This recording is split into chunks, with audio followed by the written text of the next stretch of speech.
Let's get to the U.S. politics, where U.S. Vice President J.D. Vance, visiting the U.S.-Mexico border on Wednesday, highlighted, the tougher immigration steps that policies that the White House says will lead to dramatically fewer arrests for illegal migrants crossing into the U.S. since Donald Trump signed the executive order and, of course, made a move to go back to stricter punishment.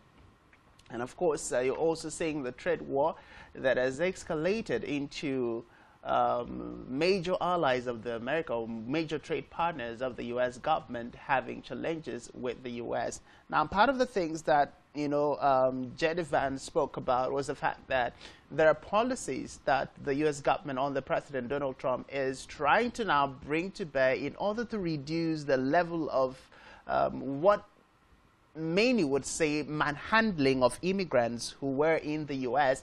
and then, of course, transporting them back to their respective countries has been remember, one of the things that have been criticized the most is the way and manner that the U.S. president and his allies and supporters and appointees are handling the issue of migrant. Even the held challenger presently Pope Francis spoke to the American government, urging the U.S. government to ensure that they do not further drive people who are coming to America, to the U.S., to seek relief, to seek succor, to seek hope, people who are escaping from war-torn communities and countries who are finding hope and relief in the U.S. to go back to, the exact same thing they were running away from. But of course, aside from that, J.D. Vance is also being lashed out on for ordering members of the press to leave in the middle of this conversation. But let's get to listen to Vice President J.D. Vance. Have a more private conversation. I just want to say, one, it's great to be here with the governor. We took the helicopter ride over here, and we saw a big chunk of border wall. And I said, is that the federal government's border wall? And they said, well, it was ordered during the first Trump administration, but Joe Biden wouldn't let us actually build it. Governor Abbott, of course, was the one who actually helped us put a lot of that stuff up. And, of course, that stopped the flow in a pretty profound way. We'll talk a little bit more at the press conference, but as you saw, the president said yesterday, I think it's maybe the most important part of his speech, is that we didn't need new laws to secure the border. We needed a new president, and thank God we have that. I've heard already from a number of the folks that I've talked to in Border Patrol that all we needed to do was empower these guys to do their job. Thank God they have done their job. We're thrilled that they've done it. And now we've seen, I think just in this area, border crossings go from about 1,500 a day to 30 a day. That's simply the President of the United States empowering these professionals to do what they do so well. So thanks to all of you for being here. I want to give a few shout outs here because I know we've got our great Attorney General in the state of Texas here. Ken, good to see you.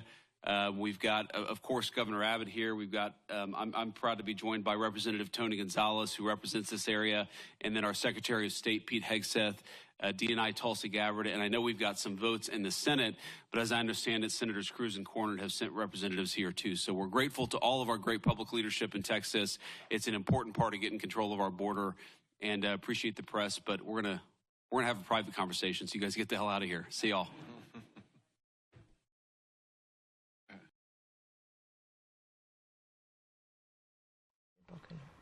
Well, of course, you're looking at, the move by the U.S. government. J.D. Vance has been a very tough speaker of recent, especially after his outburst with the Ukraine president, Vladimir Zelensky, and the attack that happened in the Oval Office during Ukrainian president's visit to the U.S. to negotiate what would have been, a rare mineral deal that would have allowed for a lot more to happen in Ukraine, but of course also a means to allow Ukraine pay back, the American government what they have invested over time since the war kick-started.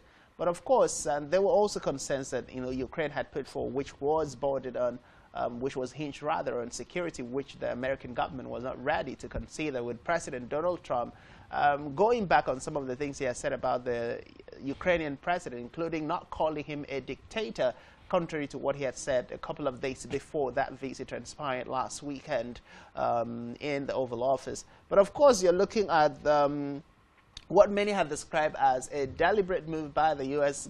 President through J.D. Vance advice to move away from what has gained the U.S. the worst criticism and lashes over time, especially when you look at the inhuman and the harsh, or should we rather call it the brute force that is being used on immigrants who mostly are running away from war, from gang violence, from hunger, poverty, starvation, and different inhuman conditions in their respective country.